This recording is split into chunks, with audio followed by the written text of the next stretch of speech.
bueno, era un poco lo que se esperaba, ¿no? Pero, bueno, lo que yo digo, además de la cuestión política interesante, es que estos hechos, digamos, de consenso, primero de consenso, segundo de 2 jornadas interesantes, digamos, donde todos se pudieron expresar y sobre todo en el recinto de diputados, donde además había una especie de cotillón, en general era todo bastante agradable y como atractivo también para la gente que lo quería ver, pero que en general estas leyes que salen con tanto consenso generan en un momento donde mucho se dice de que la política es tan conflictiva y tan confrontativa, genera cierta tranquilidad y cierto clima, digamos, positivo en la opinión pública, ¿no? ¿Coincide Rosendo con esta visión de Analía? Bueno, en parte sí, como siempre, ¿no es cierto? Y en parte no. Lo único que yo señalaría es que, bueno, hemos tenido en diputados la misma correlación de fuerzas que en el Senado, prácticamente, ¿no es cierto?, en esta perspectiva. Me parece que el oficialismo gana claramente, pero quien pierde políticamente es la oposición en este punto, ¿no es cierto? ¿Por qué? Porque en alguna medida pareció, yo siempre digo, si la oposición puede compartir la estatización de YPF, pero lo que a la oposición le faltó es presentar un proyecto propio, en todo caso, de estatización de YPF. Esto me parece que sí. Por eso creo que apareció más dividida. Ganó claramente el oficialismo. Creo que la oposición perdió. Insisto en este punto, porque la oposición tiene que ser alternativa. Y aún compartiendo la estatización de YPF, pudo haber presentado un proyecto propio. Por ejemplo, la oposición no planteó un debate que para mí era central en este tema, un debate central. Yo creo que el artículo clave de la ley no es la estatización de YPF. ¿Sí, no? Es el artículo que declara de interés público nacional el abastecimiento y producción hidrocarburífera de Argentina. En mi opinión, ese artículo es mucho más importante que la estatización de YPF. Por ejemplo, haber planteado un debate, una discusión, claro, qué es lo que implica este tema, que es mucho más amplio que la estatización, claro, porque abarca el conjunto. Es mucho más amplio, ¿no es cierto? Entonces, es la actividad en sí, ¿no? Este es un tema, y esto evidentemente para las provincias, para las 10 provincias hidrocarburíferas, este es un tema también a discutir. Y me parece que a la oposición le faltó, aún compartiendo la estatización de YPF, plantear debates sobre temas centrales. Claramente, Artemio retoma la escena al gobierno, absolutamente, atomiza lo que puede ser la oposición y lo deja Macri como el único referente de la oposición. Bueno, si juzgamos por el poder de convocatoria para que voten contra senadores y diputados, no parece. Pero en general comparto lo que dijo Analía con respecto a que esto da una sensación de plenitud, acompaña la situación de opinión pública. La verdad que tanto Senado como diputado vota en función también de la legitimidad que tuvo esta medida para el conjunto de la ciudadanía, que está por arriba del 70% de aceptación. Y lo que dijo Rosendo también es clave. Yo creo que la ley es mucho más allá que la sola recuperación del 85% de las acciones de Repsol, va mucho más allá para el conjunto de la actividad. Y un dato fundamental, vuelve a dividir a la oposición. Esta ley atraviesa al peronismo disidente, lo parte por la mitad. A la UCR, bueno, negociaciones de último momento, se ve que impidieron que hubiera más acompañamiento para la posición de Aguad. La coalición cívica terminó también. Y lo que decís vos, Luis, es la conclusión lógica. Más archipiélago en la oposición, más fragmentación y otra vez, nuevamente, el gobierno ocupando la escena pública de manera central. Cuando después preguntan la imagen de la presidenta, la situación de consolidación del Frente para la Victoria, y aparecen los datos que aparecen, para criticar eso debieran ver esta circunstancia. Esto es lo que está pasando con la oposición y lo que pasa con el gobierno. Es muy notable, es bastante poco frecuente que haya tanta iniciativa política desbalanceada, que surja solo y de un solo lugar. Y, por otro lado, no hay un tema donde la oposición pueda reaccionar con consenso. Claro. Es muy notable. Sí, Rosendo.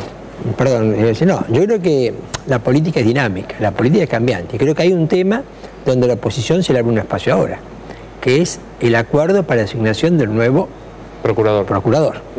Donde hace falta una mayoría calificada de 2/3 en el Senado y donde me parece que la oposición puede aparecer en un tema que es de carácter institucional, puede tener una oportunidad para tener una reacción. Si lo hace o no lo hace, lo veremos, pero tiene una oportunidad. Es algo interesante, pero digo, más allá de la valoración de lo que uno piense, de cualquiera de nosotros, si está bien o no declarar como de utilidad pública un recurso estratégico, lo que es notable, yo comparto lo que decía Rosendo, es la capacidad de volver a imponer en el centro de la escena un discurso y un proyecto que es el de la Presidente. Parece que ni siquiera el gobierno, es la Presidente que vuelve a ubicarse en el centro después de Van der Brohe, después de tantísimos otros casos, ¿no? Sí. Bueno, yo lo que pasa es que también me parece que hay un nivel de exigencia. Digo, todas las gestiones tienen vaivenes. Lo que pasa que, digamos, el vaivén del verano, efectivamente en febrero las situaciones estuvieron un poco complicadas para el oficialismo, pero el vaivén del verano, que lo tienen todas las gestiones, a mí me parece que en el caso de esta gestión es como excesivamente puesto. Y creo que además en febrero, con un decaimiento de la imagen de Cristina Kirchner en ese momento, la oposición de alguna manera como que empujó más a decir, no, este gobierno ya está como medio caído. Entonces, cualquier gestión, digo, bueno, esta fue importantísima, pero cualquier gestión que se podía haber hecho, aparece como que se resucita. Y claro, yo no creo que sea así. Creo que tiene... Ni tanta agonía, ni tanto éxtasis. Exacto, creo que hay... subes y bajas, digamos. Estamos trabajando hoy con Paola Juárez en el Congreso de la Nación, en la Cámara de Diputados, donde se sigue votando en particular. Paola, buenas noches, ¿cómo estás? Buenas noches, Luis. Hoy periodismo en vivo también en el Congreso Nacional, donde todavía se sigue debatiendo ahora en particular la ley de expropiación de YPF, que ya obtuvo su mayoría en general con un amplio apoyo al oficialismo por parte de distintos partidos políticos, 207 votos a favor, lo que convierte a esta ley emblemática ahora del Gobierno Nacional en una de las leyes más votadas de la gestión kirchnerista. Ya nos acompaña el diputado Roy Cortina, vamos a hablar con él. ¿Y qué le parece esta votación y lo que significa la aprobación de la ley de expropiación de YPF? Bueno, ha sido una jornada importante con un debate que es prácticamente récord. Yo creo que en los últimos años, casi más de 20 horas, y todavía se sigue discutiendo en particular. Ya se ha aprobado en general con una abrumadora mayoría. En cuanto a la posición del interbloque del FAP, nosotros hemos votado en general a favor, los 22 diputados que integramos el interbloque, y ahora estamos haciendo observaciones en particular que van a quedar en el registro de la versión taquigráfica, pero que hasta ahora no están siendo aceptadas por el oficialismo. ¿Cuáles son esas objeciones que tienen a la ley? Más que nada tienen que ver con el control. Nosotros planteamos que si el Estado Nacional tiene el 51% de las acciones del paquete accionario, y es una empresa de la envergadura de YPF, tiene que tener un control, ¿sí? Un control por parte de la auditoría, un control por parte de la sindicatura y también del Congreso. No es un obstáculo que sea una sociedad anónima. Aquí se pone como ejemplo siempre a Petrobras. Si uno revisa el estatuto de Petrobras va a ver que en el artículo 38 plantea, por ejemplo, que el presidente siempre tiene que rendir cuentas ante el Estado federal de Brasil, ante el gobierno federal. Quiere decir que aquí también se podría hacer. Nosotros criticamos también que el paquete accionario, no las regalías, pero sí el paquete accionario, se distribuyan solamente entre las provincias que son petroleras. Bueno, esa demanda la tienen también varios gobernadores, que sean partícipes todas las provincias. Pero además conceptualmente es un error, porque la verdad que YPF es una empresa que se construyó con muchísimo esfuerzo por parte de todos los argentinos. Aún hoy uno ve que hay destilerías y refinerías que están en provincias que no son petroleras. De manera tal que a nosotros nos parece que el paquete accionario se tendría que dividir entre todos los estados subnacionales de la Argentina, esto es las provincias y la ciudad de Buenos Aires. También planteamos la necesidad, porque esto lo tiene que saber el televidente, aquí lo que se ha expropiado es un paquete accionario que le permite al Estado tener el 51% de YPF. Pero YPF es la empresa más grande petrolera de la Argentina, pero representa el 30%. Entonces, si nosotros de alguna manera no regulamos lo que sucede con el otro 68% de la explotación petrolífera de la Argentina y las otras empresas que trabajan en la Argentina, podemos transformar a YPF en una empresa boba. Quiere decir que a nosotros nos ha quedado demasiado claro con la redacción que tiene el artículo 1 y el artículo 3, que eso así suceda. Está bien. Luis, ¿tenés alguna pregunta para el diputado? No, simplemente nos quedamos allí esperando lo que será la votación en particular, Paola, y gracias al diputado Cortina. Una muy breve, diputado Cortina, soy Luis Novarecio. ¿Usted cree que estos 207, buenas noches, estos 207 votos que se han visto en particular van a descender notoriamente en cada uno de los artículos? Mire, yo recién estaba diciendo a su compañera de que no hay una aceptación ni una mecánica por parte del Ejecutivo. Cada vez que viene una ley, en términos generales, el kirchnerismo no acepta modificaciones en particular, y menos con ya el voto propio consolidado que ellos tenían, más el respaldo en general. Pero bueno, es nuestra obligación plantear los errores, porque esto queda en la versión taquigráfica, y el día de mañana, si existen problemas, bueno, nosotros responsablemente hemos tenido alternativas y hemos tenido propuestas. Bien, muchísimas gracias, diputado Cortina, por haber estado con nosotros. Gracias, Paula, ¿qué clima Seguimos se vive acá, en este momento allí en la Cámara Baja? Bueno, ahora un poco más tranquilo, apenas sancionada la ley en general había mucha euforia. De hecho, Julián Domínguez tuvo que pedirle a los legisladores que se tranquilizaran, que dejaran los festejos para después también en los distintos balcones, porque por supuesto había mucha euforia, pero sigue el debate y todavía falta. Van recién por el artículo 9, aproximadamente esto va a extenderse un par de tiempo más, todavía no se sabe, porque como señalaba Cortina, algunos bloques van a plantear y han pedido hablar para plantear las disidencias que seguramente van a quedar solamente registradas porque el oficialismo tiene la mayoría en esta Cámara y va a tener la ley aprobada como vino del Senado, con lo cual ya mañana va a estar sancionada como ley y va a ser promulgada por el Poder Ejecutivo, que ya empieza a definir, Luis, el futuro de la nueva YPF. Nos quedamos allí, Paula, enseguida volvemos con más periodismo en vivo desde el Congreso de la Nación. ¿Le parece, Rosendo, que esto será el empujón final que hacía falta para el proyecto de la reforma constitucional y eventualmente la reelección?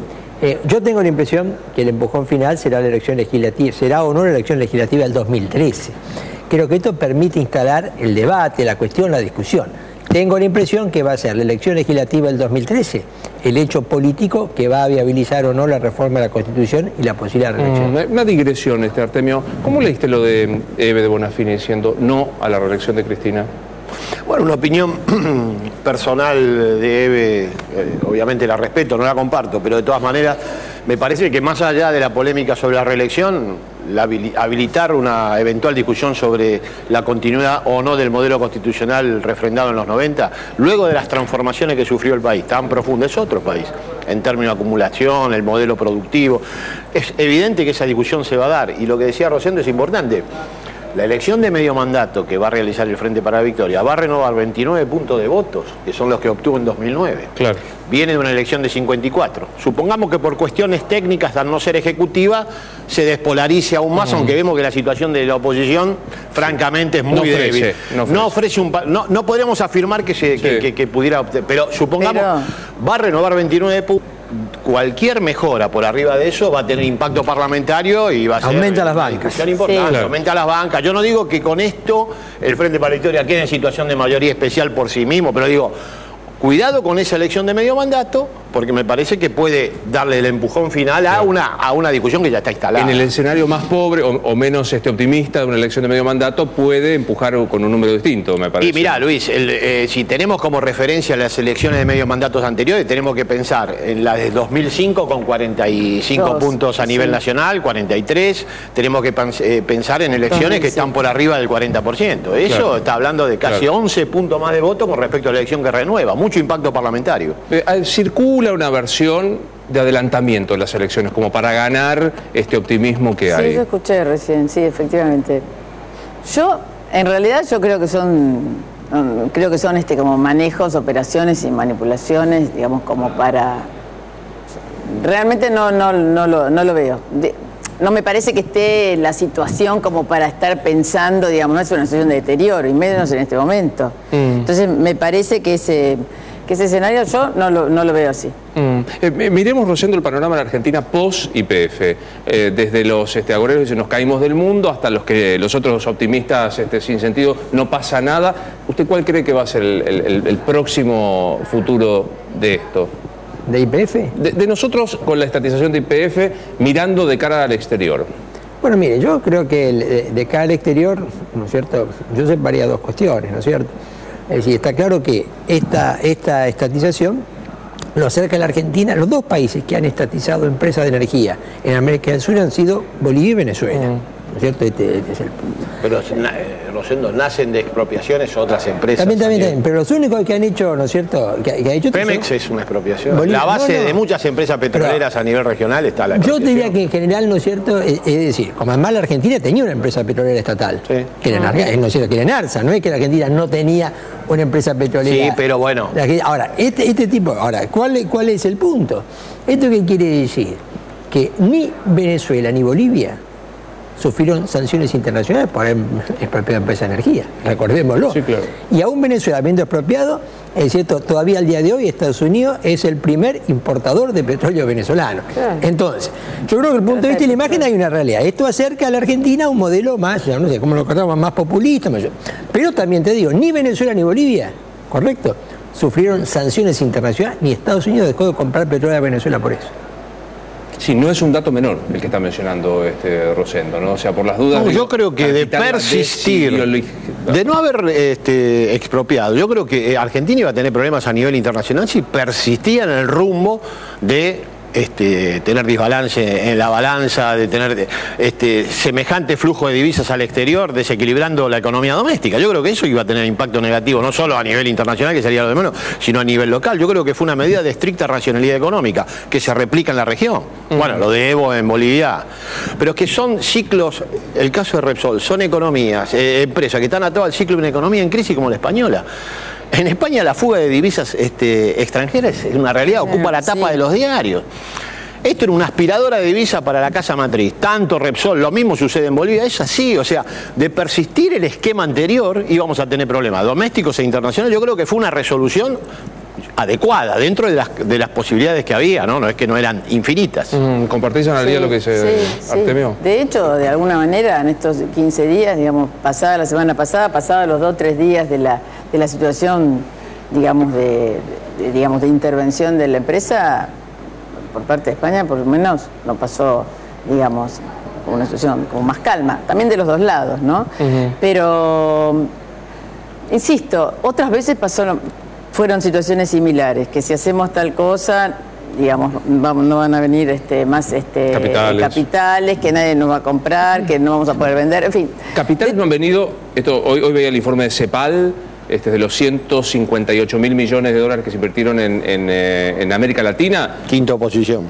La mitad Brasil, y nosotros detrás de Venezuela, de Perú, de Uruguay, no, de Venezuela, no, de Perú, de Uruguay, de Colombia. Inversión extranjera.